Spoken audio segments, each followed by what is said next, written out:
Welcome back, everybody, to another episode of This Is My Bourbon Podcast. I am your host, Perry. With me this week is Eric Smith. It's clobbering time. Wow. You're coming in hot and heavy. Hey, it was a big week for wrestling fans. I was going to say something about Sweet Aunt Petunia, but Oh, we're crossing references here. yeah. CM Punk came back. He did come back. He did. Yeah. I don't know if my dad's watched it yet. All of my wrestling knowledge about what's happening in any capacity is basically just secondhand through my dad. All right. I just started recording, Marie. That's fine. I'll let her out in a second. Eric, how you doing, buddy? I'm good, man. Good. Do you want to tell the people about some stuff about the podcast while I let the dogs out? Yeah. Well, the podcast. Find it on all your favorite podcast places. Subscribe to the YouTube. Join the Patreon. Get up on there. It's been a long week. Honestly, don't think I could have done much better myself at this point. Hey, So, I try. it's all good. It's fine, man. Yeah. Patreon.com/MyBourbonPodcast. YouTube.com/ThisIsMyBourbonPodcast. I'm out of breath at MyBourbonPod on all social media channels. And that's it. Let's get into the show. All right, let's do it. Oh, also, this is important. We're doing our second official pick for the podcast this week. And it's going to be at Wilderness Trail.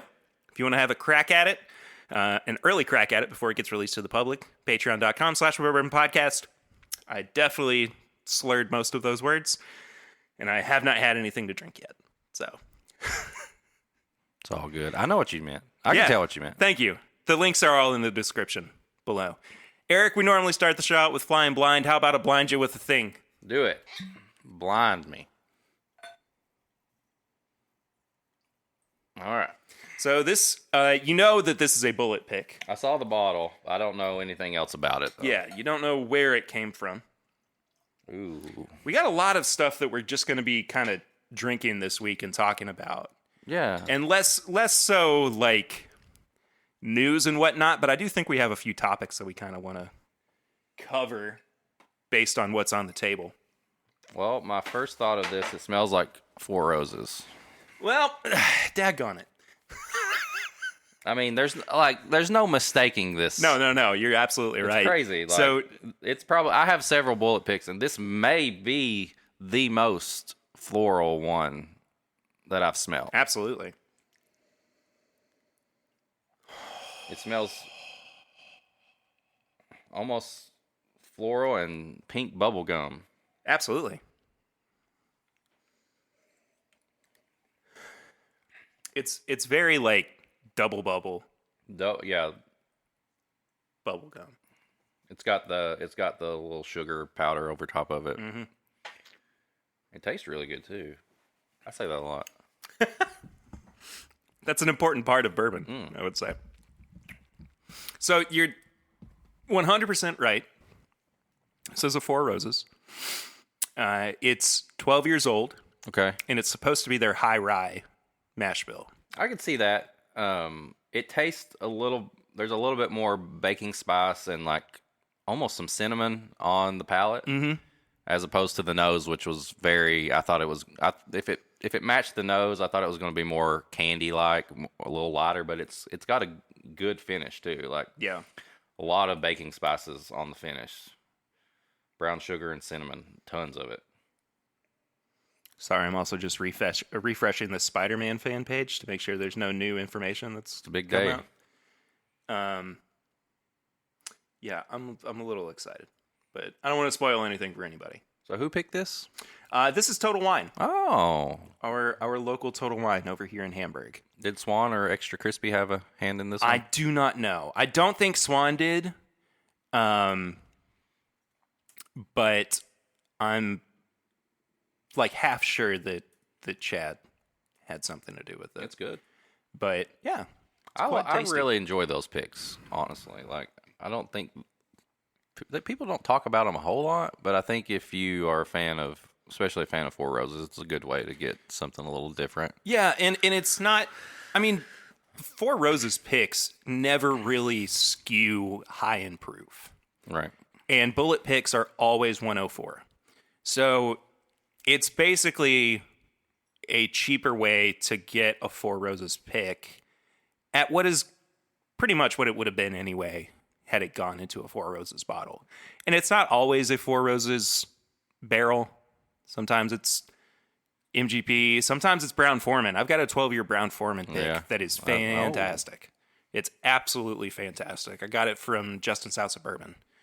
Somebody said they were going to send me it was Brian from Entry Proof Podcast. He said he was going to send me a sample of the 13-year Elijah Craig pick that Justin's did. That sounds really good. So we might have to do that. We need to get them on the podcast, by the way, Drew and Brian. They're awesome. I've been on their the Drew P. Whiskey live stream on YouTube as well. So we need to circle back around and kind of get people on the show. The more the merrier. Absolutely. Eric, what have you been drinking recently? Well, it was recently my birthday. Yes, it was. Happy late birthday again. Thank you. Okay, you're welcome. I feel like everybody has an August birthday. A lot of us do. You do. A lot of us do. Do you know any? Our friend Grease does. Grease does indeed. There's several other people too. Was it somebody in our group chat? I feel like maybe like Todd. Yeah, Heather had her birthday right before mine. Todd actually did too. Like right after mine, I think. My youngest son is the day after mine. So, but I was trying to think of something. You always want to have like a birthday pour. Yeah. And I've got some samples of birthday bourbon. I have one bottle of birthday bourbon, but I was like, I just didn't want to do that. So looking through everything, I just grabbed like 5 single barrels that people that I've met through whiskey picked. I was like, I just want to drink some picks for my friends. So I had Riffmas, you guys, you and Swan and Adam picked that one. Then I had... And Curtis. Curtis was on that one too? Good.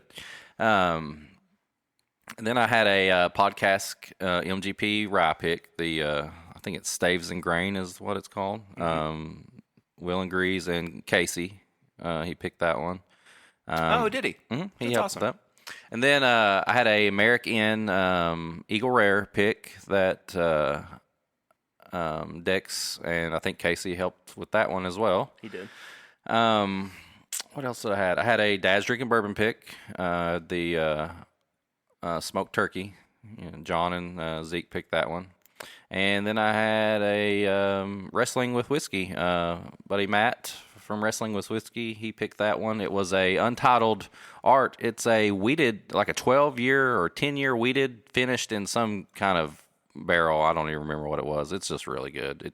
It reminds me of rhubarb. Oh, wow. Yeah. I'll have to let you try that one sometime. He still has not texted me. Oh, get on there, Matt. Matt. So yeah, I've just been going through some single barrels, especially ones from people I know that picked them. So awesome. I got to go up to Columbus this past weekend. My weekend was not really very restful. I mean, I had some good times, but I was all over the place. I went up to Columbus to the High Bank Distillery, helped select essentially what would be a single barrel that would be available to our buddy Josh Epperson and this conference that he is going to be a part of next year in Columbus for a bunch of engineers. It's like a national conference, too. By the way, High Bank Distillery is doing some of the most unique stuff with with young product that I have ever seen. They have this double barrel of what started out with, I think, like a 2-year-old bourbon. The second barrel it went into, it was in for a year and a half. And then the third barrel, it went in for another 6 or 7 Triple months. barrel?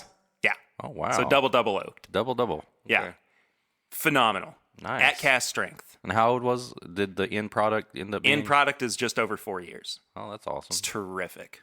Absolutely terrific. I saw the pictures you posted in the chat. It was it looked awesome. Like I I love visiting all the different distilleries, and it's hard to find different ones to visit because I feel like we are right here around everything, the main ones. Yeah. So we have to almost travel a while to get to something new or different. Well, I'll tell you one that's not too far away, but is not radically different, but they have a different experience from what most distilleries have. Three Boys in Frankfurt. Have you ever heard of them? I've heard of it. I've never been there. So everything that they have right now is sourced. Of course, they're doing the same craft thing that everybody does, and they're working on getting their own distillate out.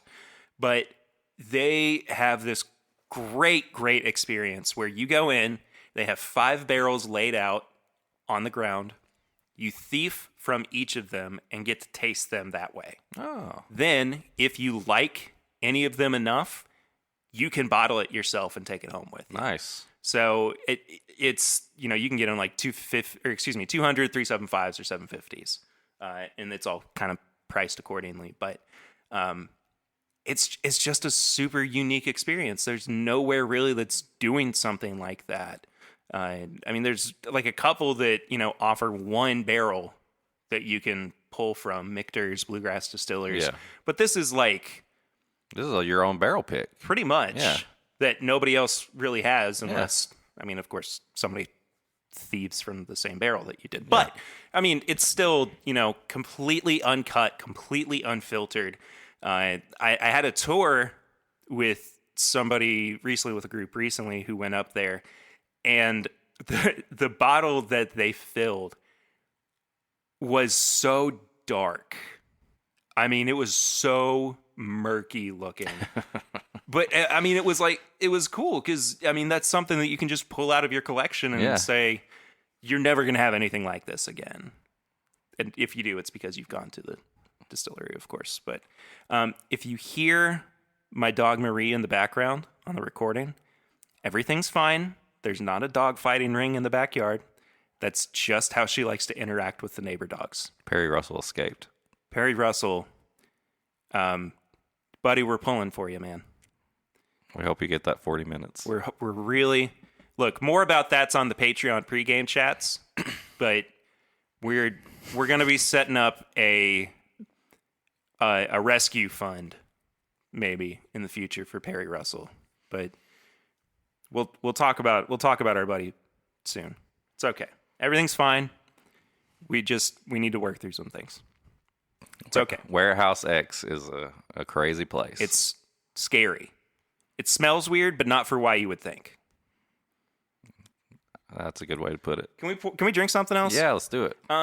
So you, on your birthday, made a little trip up. I made a skateboard trick up. You made a trick. The Easy E. Is this your card? How'd you pull that out of my nose? Where'd that come from? I did. I made a trip up to New Riff. You did. I had reserved one of the 6-year malted ryes, and I just never had a chance to go. And so they sent me a reminder, and I was like, "Well, I'm off work on my birthday," so I went up there and visited Party Source, picked up my bottle, went to Cork and Bottle, and got a couple interesting things. I think You did. Do you want to? I say we go for the dusty one.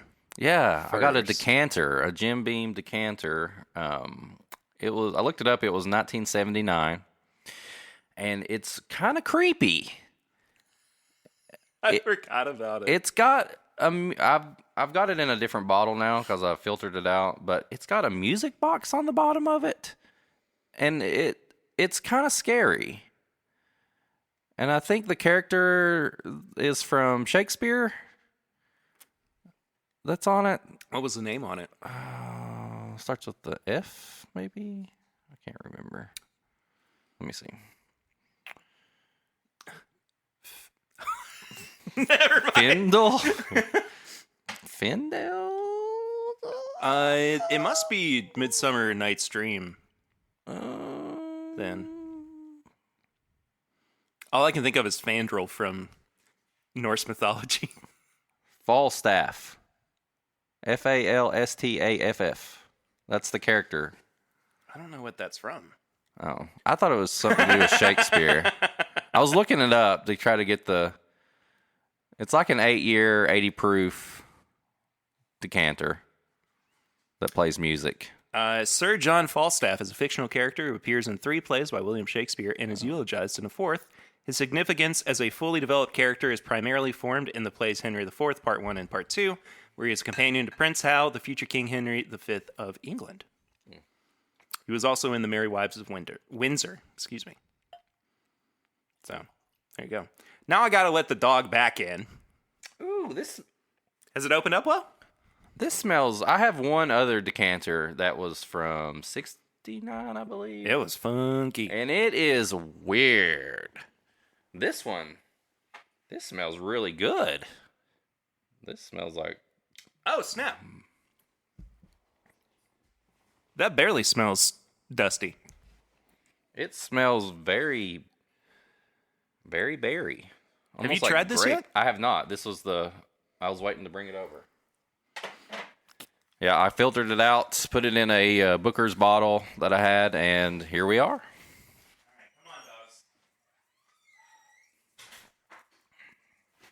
So I think it smells better than it tastes. Uh-oh. It's got a weird finish. The face that Perry's making right now. Uh-oh. It finishes like nail polish. It doesn't start out great.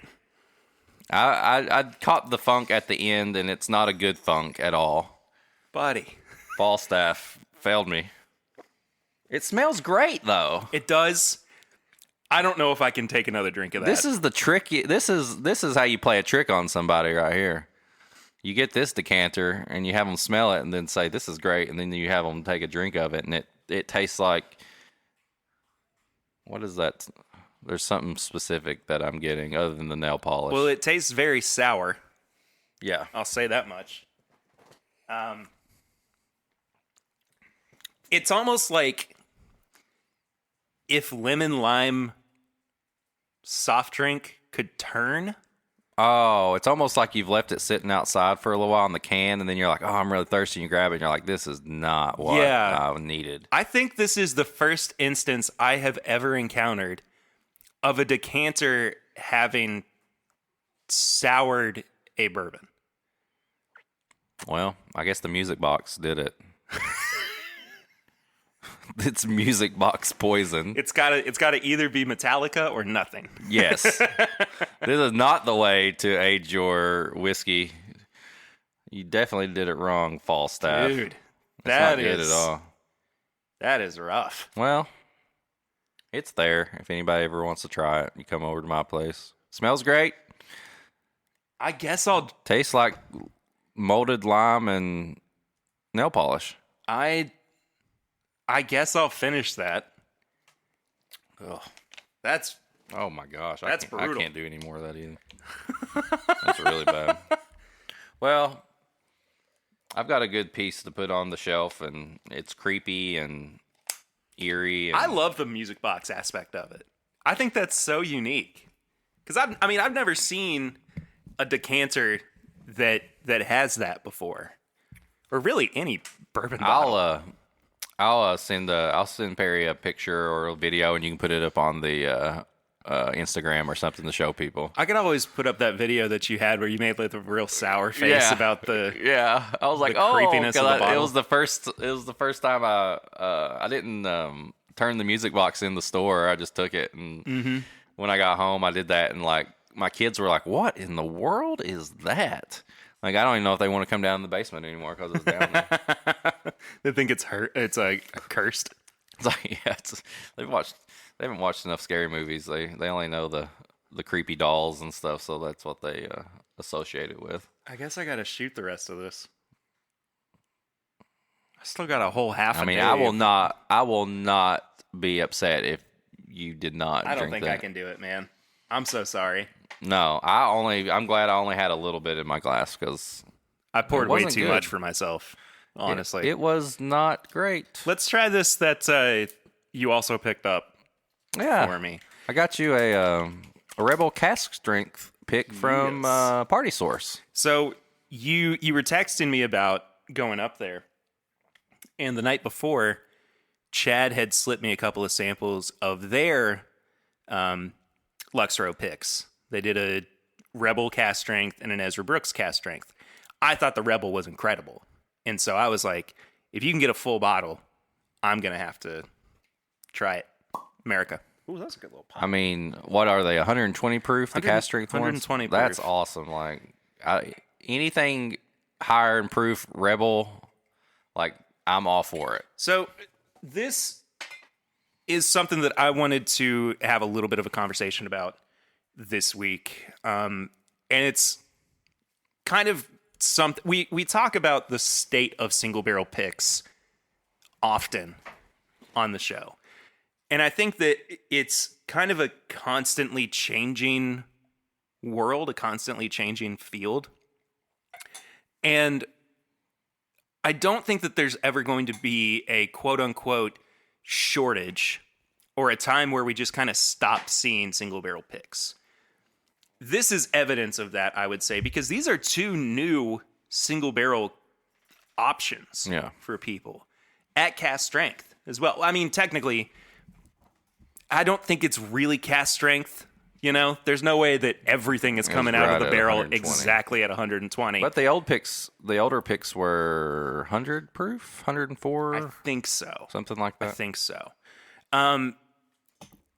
What I like about this, though, in contrast to the other single barrel pick that we have one of the other single barrel picks on the table, this is very low key. Right? Yeah. It's a very unassuming pick. No stickers, no wax, no thing that might turn people away from picking up a bottle. I haven't smelled this yet. What do you think about the nose? Oh, it smells great. Does it? You can tell it's weeded. Like it's got that sweet. Yeah. I always get kind of like a strawberry, cherry, red fruit nose on weeded bourbons, and it smells like a turnover. It smells like a cherry turnover. So I'm just now realizing that I didn't talk about the other thing that I did this weekend after the High Bank. Oh, yeah, you had a good weekend. I also went down to the Beaumont Inn for my brother's getting married in October, and we had been talking for a while about doing like a guy's trip with me, my dad, and my brother to the Beaumont and doing a tasting with Dixon and just hanging out and everything. And he did a pseudo whiskey in the box. I saw you post that, and I said, he did the whiskey in a box with Perry. He did it. He did it to us. He blinded us with an early 80s Colonel Lee light whiskey. That was funky as heck, but in the best way possible. I mean, way better than this beam decanter crap that you sullied my doorway with. No, it was incredible. They got the spiel that he likes to give about where you taste rye bourbons versus wheated bourbons on your palate. It's something that, you know, my dad had never considered, my brother especially, because he's not as much of a bourbon drinker as we are, as evidenced by the fact that he felt so good after the tasting and into the morning afterwards as well. We'll just say there was a hard cutoff of 9:30 p.m. To the point where I wound up on the front porch at the Beaumont drinking and smoking cigars by myself. It wasn't the worst thing in the world, but sounds like a good. Hey, some of my favorite times are just when everything's just quiet and it's just me. Oh, it was chilling. me. It was me hanging. The cicadas were making a bunch of noise in the background, and I was just listening to music. That's awesome. It was right on the money.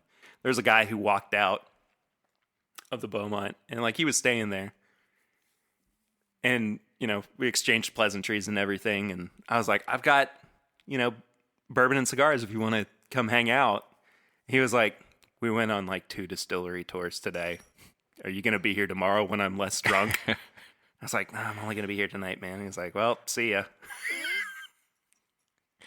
Isn't that? I was thinking about this the other day. Isn't that funny when like you get to where you're used to drinking high proof bourbon and having a couple pours, and we feel fine. Yeah. So my brother-in-law came over for the weekend for the birthdays and everything, and like he wanted to know what's the difference between those two bottles. They were Russell's Reserve.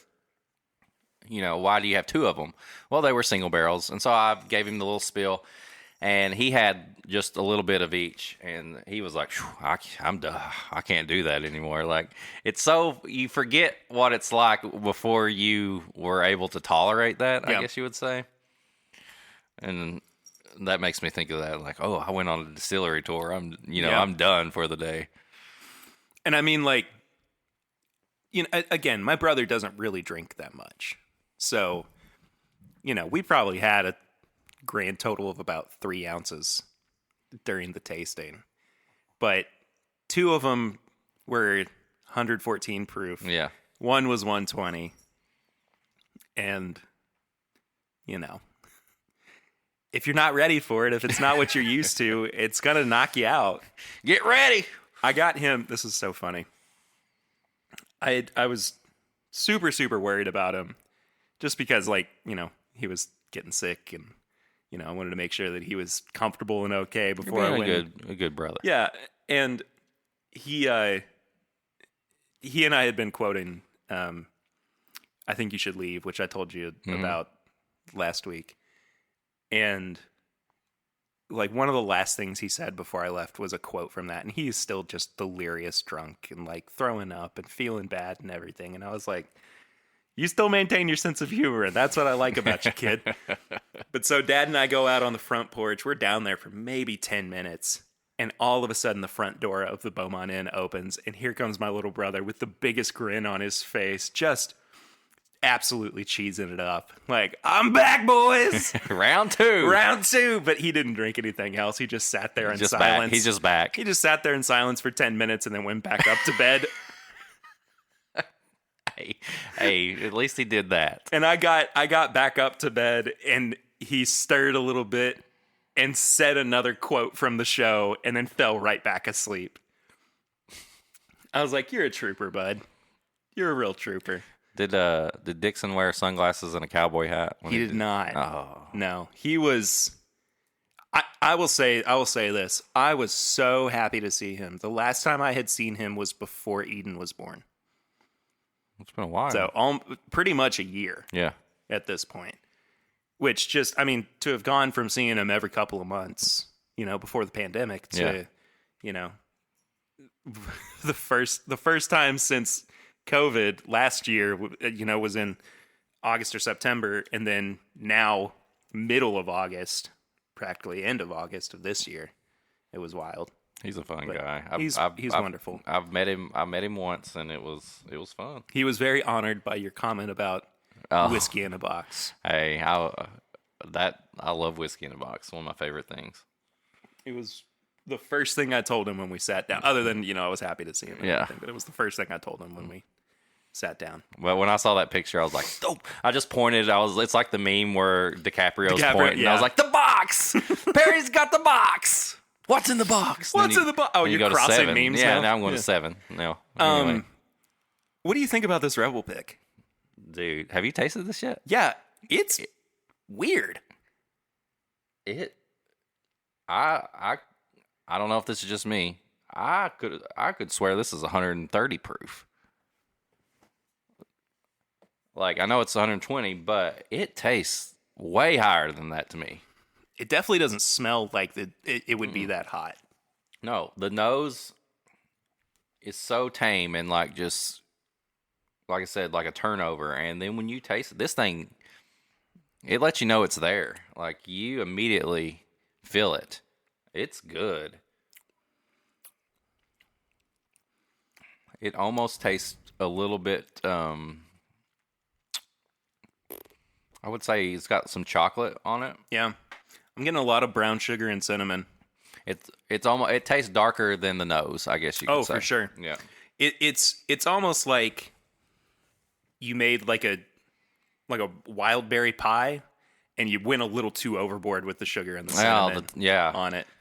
Almost like you got some like the cinnamon and everything around the crust, around the edges. It's a little burnt. Yeah. But then you still get those berries in there as well. I like this. Maybe it's because we just went coming from poop in a bottle over there. 8-year decanter poo. Calcified. Never mind. This is good. I like this quite a bit. This helped curb the issues that we had, and it's such a good value too. Like, that was one of the things I wanted to bring up too. I mean, at this proof, this is basically cornering the market on barrel proof wheated bourbons. Yeah. I mean, Makers is not going to have even their cast strength makers. That's 110 or whatever. Foolproof, I mean, it's 114.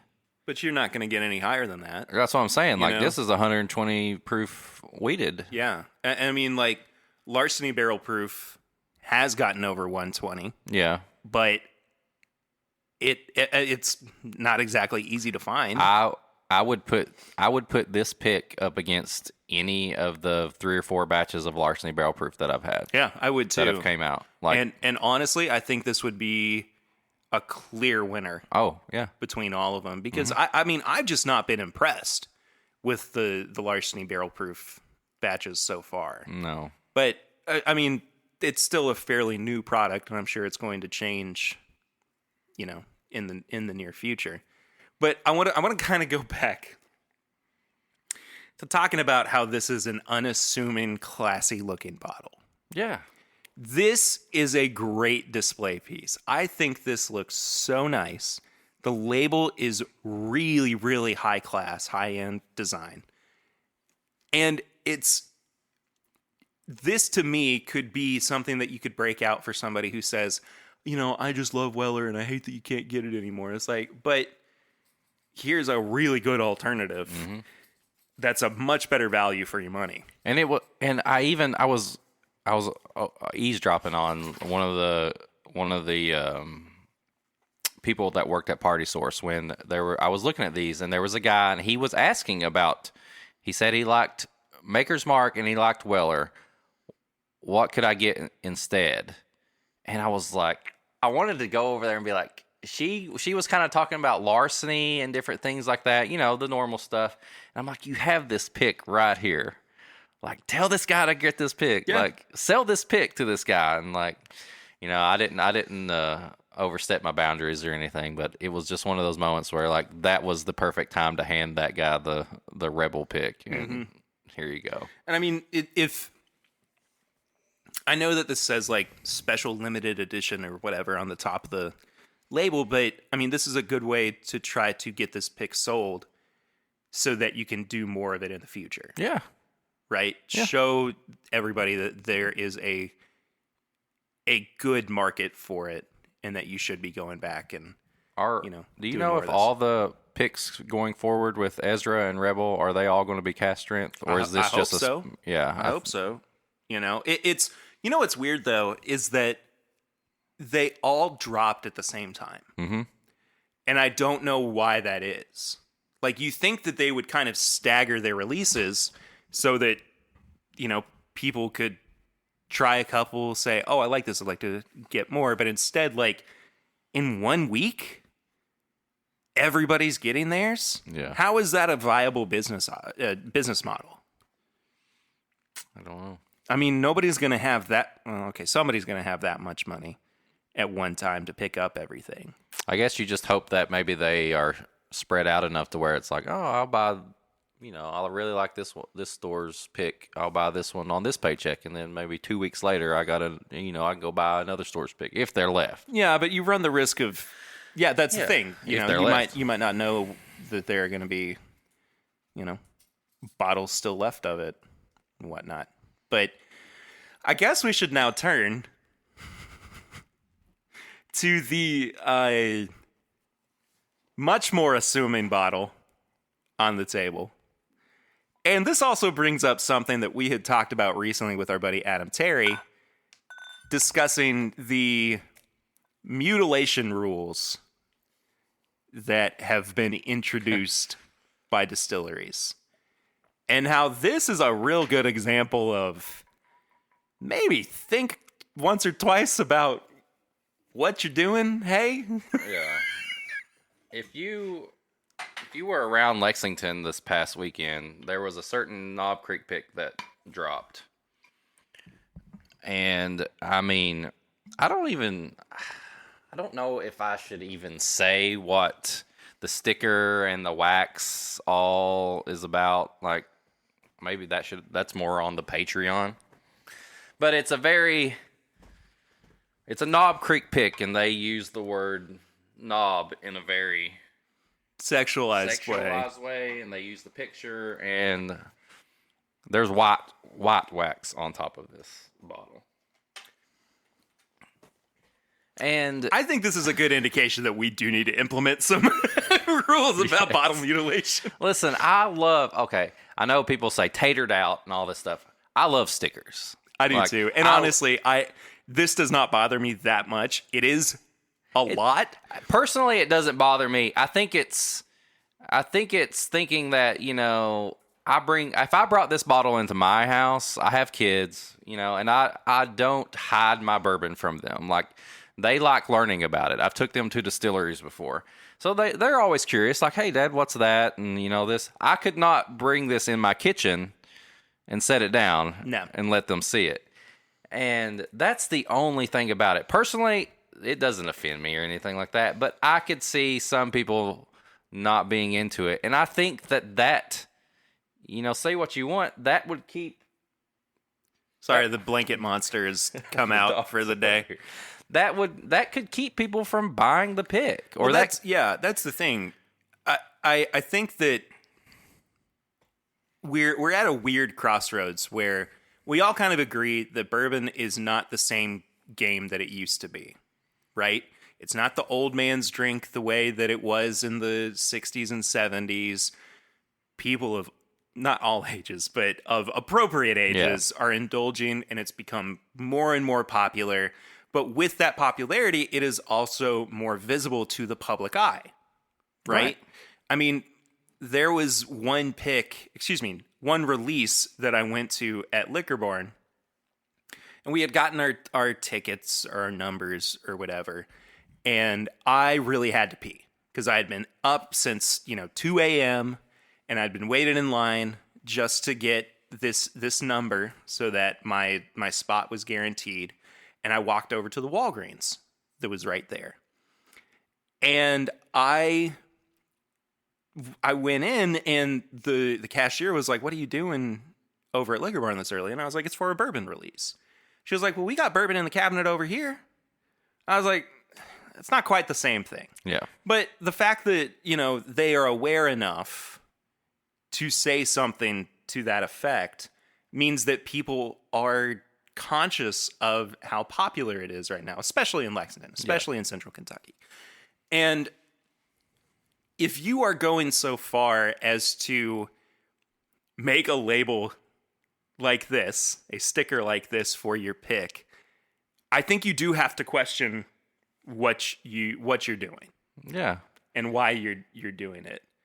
And it's one of those things, like there was a new riff pick. Everybody's heard about it before, but people hear about this. They don't understand like the whole like single barrel, like, customizing stickers and all that. And they're like, oh my gosh, I want to get that Knob Creek that has that controversial sticker on it. They don't understand that that's not Knob Creek technically doing that. Yeah, that's a good point. Because it does without the knowledge of what this actually means, people could go, "How would Big Bourbon ever allow this to happen?" Right. Well, that's the thing. It's not that they're allowing it to happen; they just don't know any other way. So, I was at New Riff doing a pick not too long after the Riff Patino incident happened. Y'all, you can look that up if you want to, if you don't know. And they we kind of asked them about it, and they had to make different, like I can't remember what they said, but anyway, they had to have people like dealing with the phone lines nonstop between people that were mad at them and between people wanting it, and they were trying to explain like this was, you know, this was not actual new Riff doing this. It was, you know, somebody else. So I don't know. I want stickers and like fun wax and all that to continue because I really like that. I love when like superheroes and like, you know, the people who picked it are on the bottle. I love that kind of stuff, but I just hate that, you know, that's one step closer to, you know, Knob Creek making a rule that says, hey, you can't put a sticker on this anymore. Yeah. Well, and you know,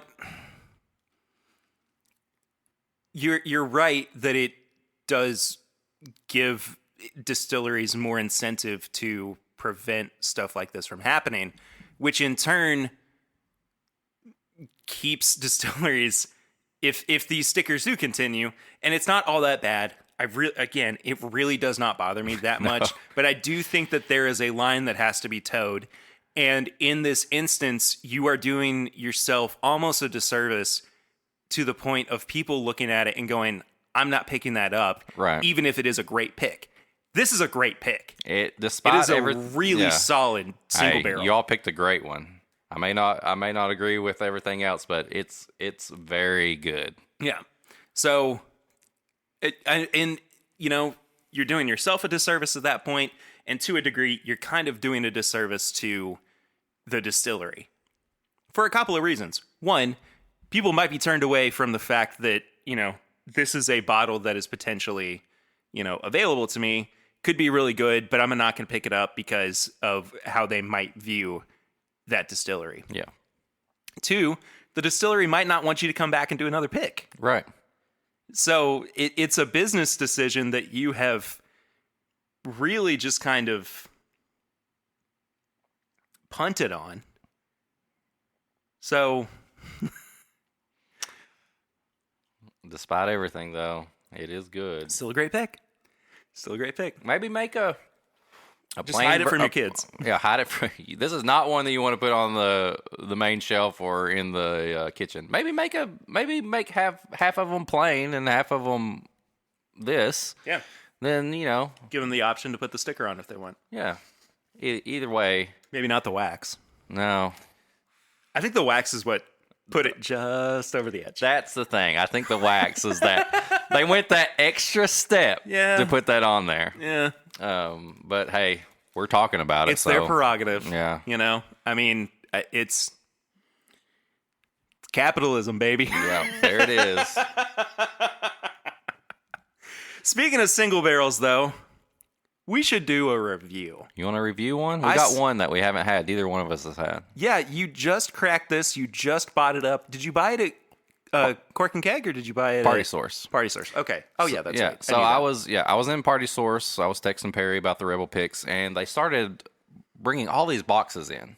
I was like, ooh, I'm here at the right time. I don't know what it is, but, you know, here's some boxes. They're putting the display out, and it's the Rabbit Hole single barrels. So I went ahead and got one. I went back and forth on it. I won't lie, because this is Party Source was charging like $90 for this. Yeah. I think I've seen it more other places, but at the same time, I was like, this is the first rollout of single barrel picks from Rabbit Hole. Yeah. I was like, you know, either way, the artwork on the bottle's great. There was a lot of reservation in your voice when you were telling me that you were going to pick it up. Yeah. Or that you had picked it up. Well, I mean, that's a lot. That's a lot of money to me. There were a few before you came out and said that you got it. Yeah. I just, you know, when it crosses that like $50, $60 mark, I'm always hesitant, especially something I've never had. Yeah. I've only had a few different pours of Rabbit Hole, period. Yeah. So this is basically brand new for me. And so we opened it during pregame. Neither one of us smelled it. Just opened the cork, let it air out a little bit, and here it is. So this is their high gold expression, which I believe, is that their wheated or is that their high rye? You know, well, you go ahead and pour yours, and I'll look it up real quick. This is part of the Alice series as well, which has all of the different, not all of the different characters, but a bunch of different characters from Alice in Wonderland in this really unique, really cool art style. Yeah. Watercolors, I think. Yeah, depicting the characters. This one is the rabbit. What's the name of the rabbit? All I can think of is the rabbit who's late, which is a terrible name for a... Is he called the hare or something like that? I don't know. Either way, the rabbit is on a skateboard, and I said, if I'm going to get one, I'm getting the rabbit on the skateboard because it looks awesome. It's very you. It's got orange. I like orange. He's got an orange jacket on. And it is indeed a high rye. So 103.55 proof. Bottle 15 out of 216. This label is tripping me out. It's like they didn't print the text right on top of the indentations where it's supposed to be, so it's got this weird like 3D effect. The White Rabbit. The White Rabbit. Robot. My favorite White Rabbit is what's his name from he's an old Disney movie. It's the movie where it's like real animation. It's animation and like real life in it. Roger Rabbit. Who Framed Roger Rabbit? Is that Disney technically? I think it was at the time. They had Wow. Yeah. I didn't know that. I think. Maybe I'm wrong. I think it is. It's got Dumbo in it. I remember the part where Dumbo. Right. Yeah. Who Framed Roger Rabbit? I love that movie. So this is younger. It's about 3 or 4 years old, if I remember correctly. Says on here. Does it? 4 years, 1 month. Wow.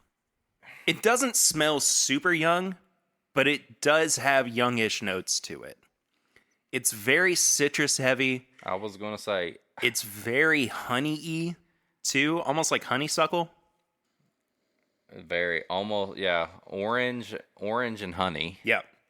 And I'm not just saying that because this label is actually orange, but like it's very like orange peel. Yeah, for sure. Like you've peeled an orange, you got that smell. You know who would like this? Is your wife in an old fashioned. Oh, she would love that. She loves old fashions, and it's always orange bitters that we use in an orange peel. So I learned about speaking of old fashions. Here's another thing I've been drinking recently. Just keeps popping up throughout the episode. Chad and I went to OBC with Rob and Matt from the Food, Wine, and Whiskey podcast this past week, excuse me. And Chad let me know about this off-the-menu cocktail that they have that I did not know about. It's called the Mastodon.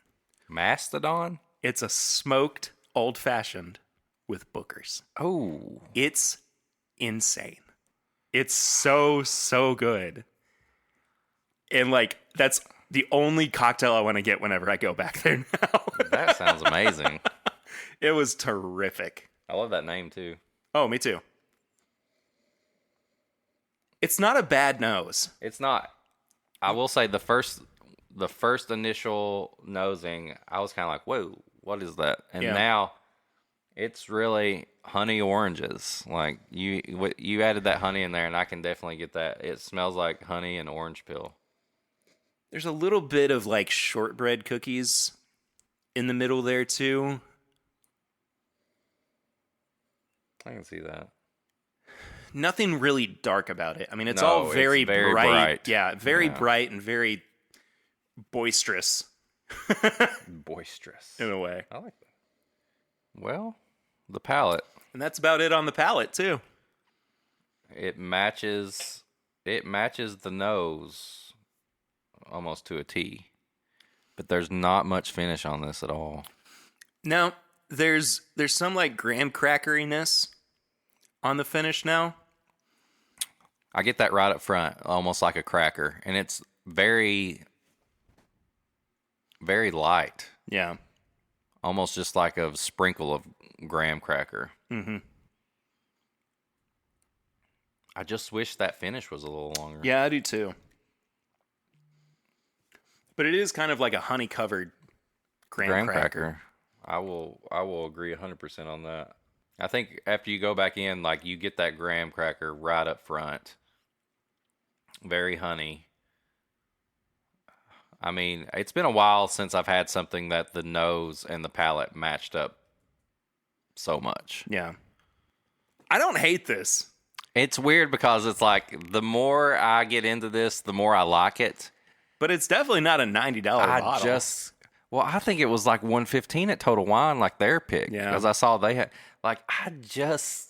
if this was $40 to $50, I would love to go buy more and like compare it to, the picks. I just cannot. And I don't know. I like the fact that this was the first one they did, the first line of rollouts of single barrels. It's cool to have that. I love the way it looks.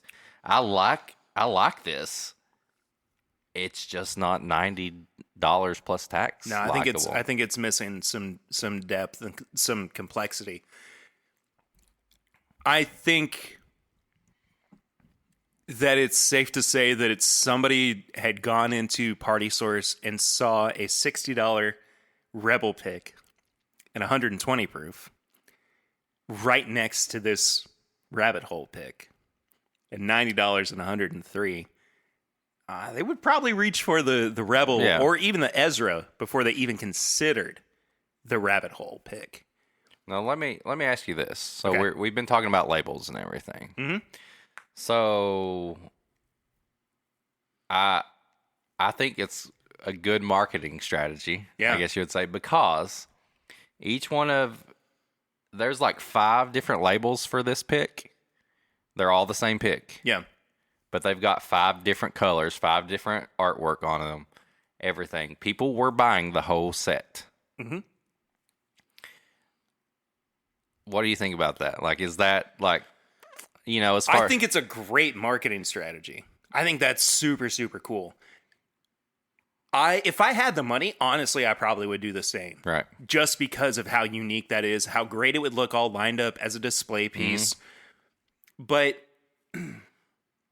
I mean, there's 6 different labels, 5 different 5 labels, or 6, yeah. So you're talking anywhere from $400 to $500, basically, if I'm doing my math right, maybe higher. That's so much money. For the same single barrel, which has basically just been relabeled, multiple times. That, keeping that in mind too, that is a production nightmare for the distillery. I mean, think of how many times they have to switch things over so they can get new labels on what is essentially the same bottle with the same product inside. Is that where the cost comes from? I would say between that and the fact that this is a custom piece of artwork, I think that's a lot of what you're seeing the cost going into. Yeah. Going back to the distillery I was talking about earlier, High Bank, they were founded by a guy who is a graphic designer by trade. So he does all of their artwork in-house, right? So it cuts cost dramatically because they're not having to outsource work. So that even with younger product, they can sell it at essentially a more appropriate or fair price, right? Yeah. Even some of their like cast strength 3 and 4-year-old stuff is still about $30. And I think I read that, this was like some big artist that like I think the owner or the head distiller liked, and like they commissioned him to make all these. Yeah. So, I swear, if they made one that was a Ninja Turtles series and this same art style, I'd buy all 4 of them.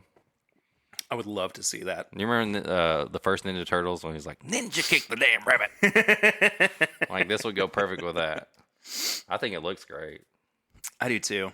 I think that it has everything going for it, except for a lack of complexity in the product that you are actually paying for. It's very simple. Yeah, it's not anything that you get the nose, you get the palate, and that's what you have. Yeah, and I still enjoy it. I think that somebody who likes a sweeter profile, and honestly, somebody who would like to use this in a cocktail, This is probably, like I said, an old fashioned. This would be nice. yeah, this would be built for them. And I'm just missing some of the more tannic quality that comes with barrel strength products. I'm missing just darker notes in general. And the bad thing is, it is a single barrel pick. So now it does make me want to try a pick from another store or a group. So, but that's another $100. I know, that's the thing. Like, hey, you got a sample out there of the rabbit hole pick? I'll trade you this one for the one you have, just to compare. Here's the thing, though. They sell so fast. Like, I mean, yeah, people were lining up. Like, everybody was buying them there. Like, and I just happened to walk in when they were putting them out. I went to Total Wine a couple weeks ago, and I was standing there talking to Chad, and multiple people came up and bought bottles out of their case, like their glass case. Yeah. I came back. I think I had to come back the next day for something. All of them were gone. So there is a viability to them on the market, but I just don't think I'm the right person for it. Right. Well, and especially when you got people that want to buy the whole set. You know, that's 5-6 bottles right out. You know, it's not a different pick. It's just the same pick. So some people were buying the whole set, and, you know, that's a big chunk of it gone right there. I think essentially a case. Yeah. I think Justin's did one. You Dang work it. on that. Get us a little Samsky. Get us a Samsky of that one. I'm gonna have to. We'll trade them some. You can take some of that. I don't care. It makes Here's the thing. I'm so torn on this. It makes me want to keep trying it. No. I want to keep drinking it too, but I don't feel like this is not a product that I feel like I can fully review. Yeah. Right? Because it is a single barrel. Yeah. You know? But I think general thoughts about it are it probably is a little bit overpriced for what it is. A lot of what you're paying for is the design of it and trying to pay back who the artwork was commissioned by. And there are potentially other products that might fit your flavor profile better than this will, especially at a lower price point. This is not a bad product. No. I think it's overpriced just a smidge. I think $30 to $40 overpriced. Yeah. But at the same time, I'm still enjoying it. Yeah. I'm not. Oh my goodness. Could you imagine this? I mean, surely, is this straight? I mean, it's. Yeah, absolutely. It's over 2 years. Yeah. Oh, I mean, straight from the barrel. Like, I wonder if they. 103.55. That's pretty. There's no way they proofed it down. Yeah. They've got a low barrel entry proof anyway. Could you imagine just getting one of those barrels that's just so unique from everything else, that just some barrel that aged a little bit, you know, hotter or something like that. That one honey barrel or something that somebody just happened to get. Like, I could just imagine how great that would be. Yeah. Absolutely. Absolutely. So I guess without trying to put a number to this review, is find somebody that might have it. Or go in together. Like, hey. Yeah, exactly. I just don't think that for the layman, this is a bottle that everybody would be interested in picking up. Yeah. So I think it's a good art piece. It's good. Oh my goodness. It keeps making me want to go back to it, but it's just not that $90 to $115 good to me. yeah, absolutely. But if you love Alice in Wonderland, like, it's got awesome art. You could make a good piece on your shelf. The Alice piece was so cool. Oh, she's got like headphones on. Yeah, it looked really good. I really like that. I want them, Rabbit Hole, if you're listening, I want a Ninja Turtle set of this. Just make all 4 different. Can we get Justice League and Cowabunga, the dudes! Avengers? God, that would imagine carry over from the pregame chats.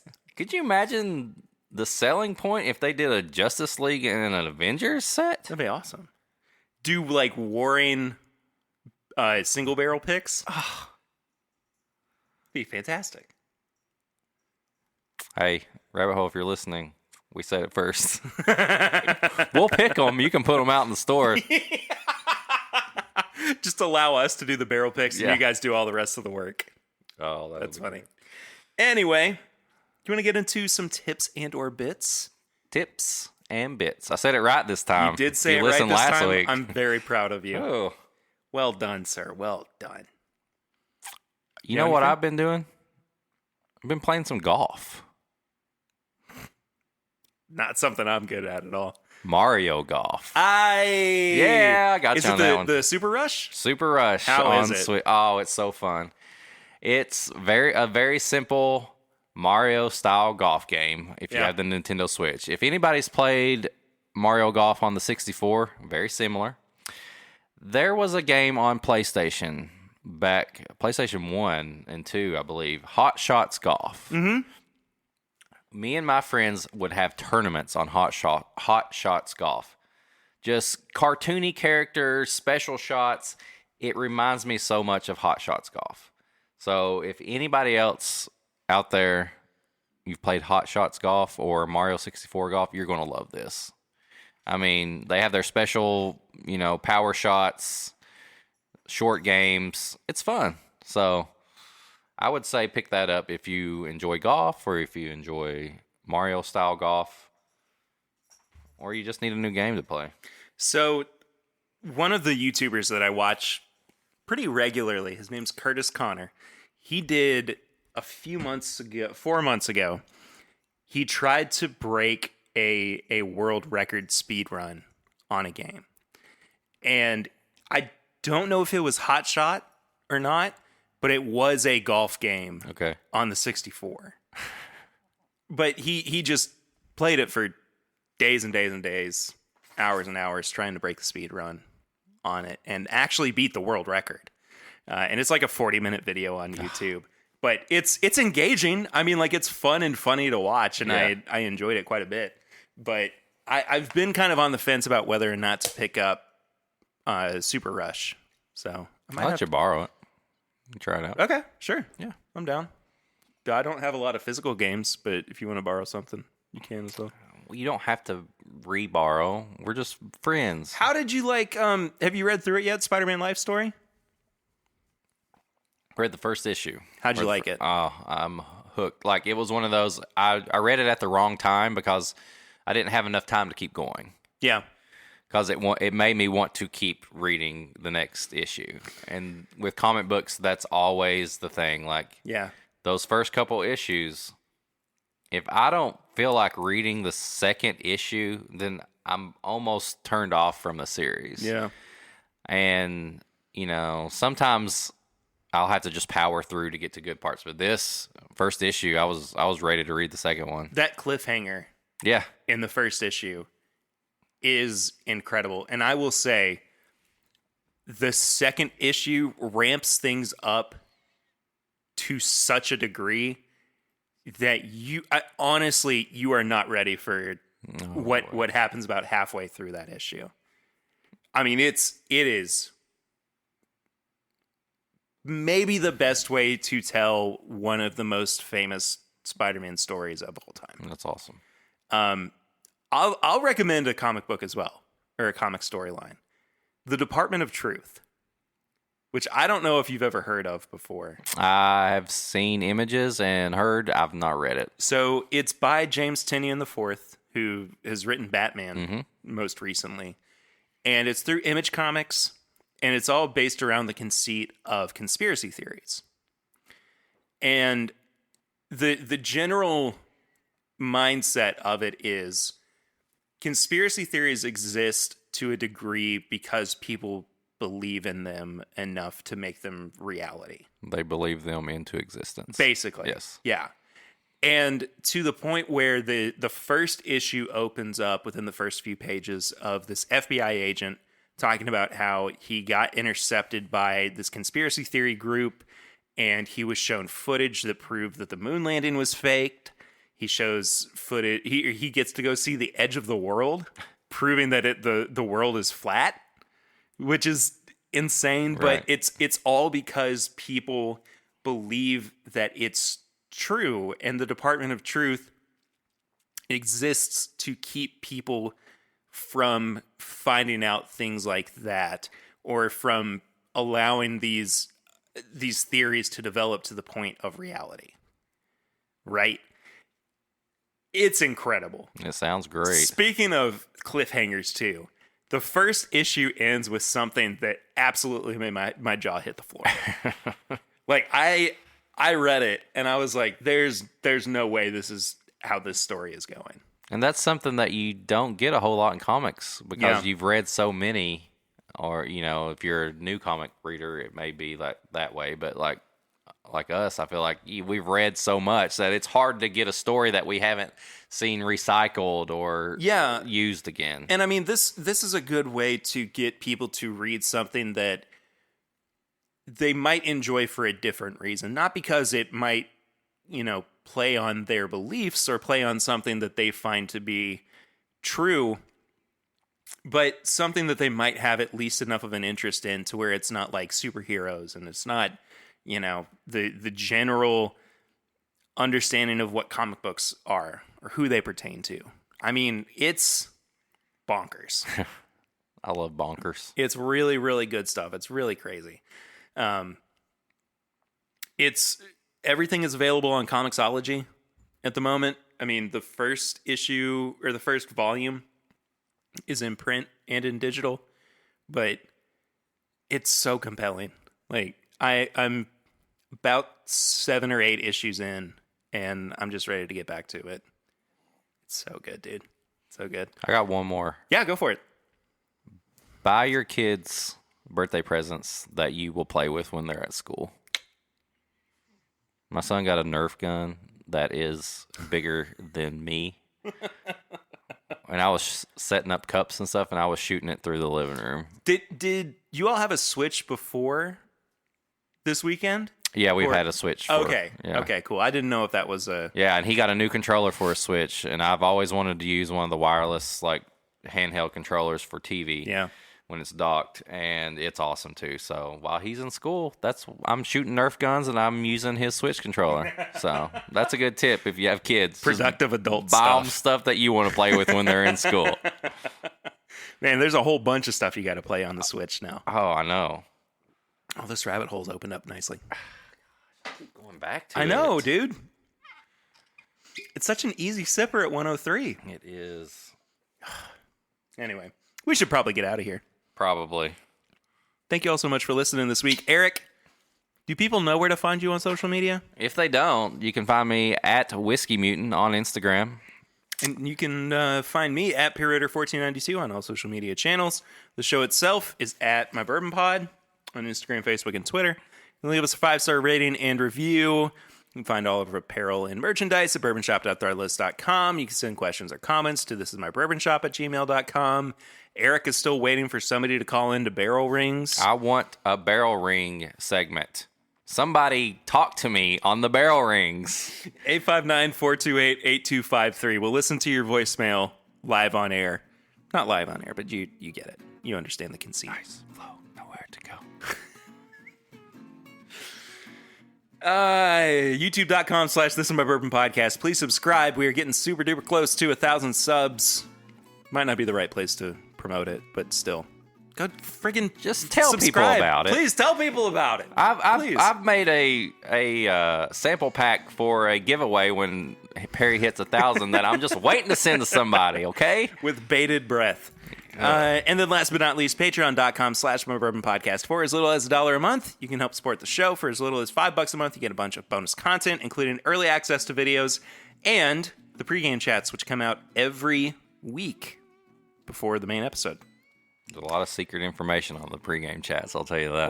Lots of stuff that you need to tune into so that you can, keep up to date with things. You may get a pick. You may get exclusive access to a pick, too. You might.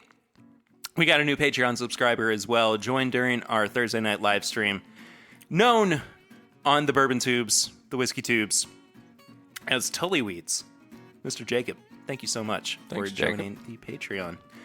We're getting close to 100 patrons as well. It'd be cool if we could break that soon. Anyway, lots of goals we're trying to reach. That does it for this week. Thank you all so much for listening. We'll see you guys next week. But until then, I'm Perry. I'm Eric. And this is my Bourbon Podcast.